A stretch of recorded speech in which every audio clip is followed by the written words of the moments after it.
ഒടുവിൽ മുസ്ലിം ലീഗിന്റെ ഭീഷണിക്ക് കോൺഗ്രസ് അഖിലേന്ത്യാ നേതൃത്വം വഴങ്ങിയതായി സൂചന. വി ഡി സതീശന് അനുകൂല നിലപാടിലേക്ക് കോൺഗ്രസ് നേതൃത്വം എത്തിയേക്കും. മല്ലികാർജ്ജുൻ ഖർഗെയും രാഹുലുമായി നടത്തിയ ചർച്ചയിലാണ് അന്തിമ തീരുമാനം. കോൺഗ്രസ് നിയമസഭാ കക്ഷിയോഗം നാളെ ചേരും.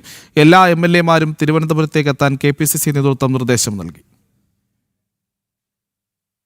പലതരത്തിലുള്ള ചർച്ചകൾ നടന്നെങ്കിലും അവസാനം ഒറ്റപ്പേരിലേക്ക് കേന്ദ്ര നേതൃത്വം എത്തിയതായാണ് സൂചന.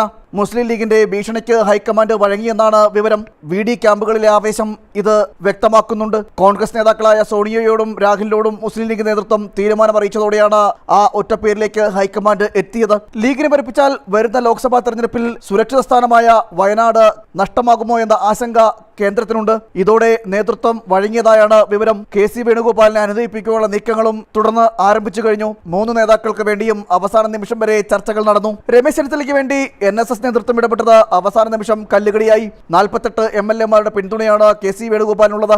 KPCC അധ്യക്ഷനടക്കമുള്ളവരുടെ പിന്തുണ വേറെയും. അവസാന നിമിഷം വരെ KC വേണുഗോപാലും സജീവ ചർച്ചയിലുണ്ടായെങ്കിലും മുസ്ലിം ലീഗിനെ വെറുപ്പിക്കേണ്ട എന്ന നിലയിലേക്ക് എത്തുകയായിരുന്നു. 45 മിനിറ്റോളമാണ് AICC അധ്യക്ഷൻ മല്ലികാർജ്ജുന ഖാർഗെയും രാഹുലും തമ്മിൽ ചർച്ച നടന്നത്. അവസാന നിമിഷം വരെ ഇന്ന് തന്നെ പ്രഖ്യാപനം ഉണ്ടാകും എന്നാണ് കരുതിയെങ്കിൽ തുടർന്ന് നാളത്തേക്ക് മാറ്റിവെക്കുകയായിരുന്നു. അതേസമയം തിരക്കിട്ട നീക്കങ്ങളും KPCC ആസ്ഥാനത്ത് ആരംഭിച്ചു കഴിഞ്ഞു. നാളെ കോൺഗ്രസ് നിയമസഭാ കക്ഷിയോഗം ചേരാനാണ് തീരുമാനം. എല്ലാ സാമാജികരോടും തിരുവനന്തപുരത്തേക്ക് എത്തിച്ചേരാൻ KPCC നേതൃത്വം നിർദ്ദേശിച്ചു. ഉച്ചയ്ക്ക് 1 മണിക്ക് ശേഷമാകും നിയമസഭാ കക്ഷിയോഗം ചേരുക. ജനം, തിരുവനന്തപുരം.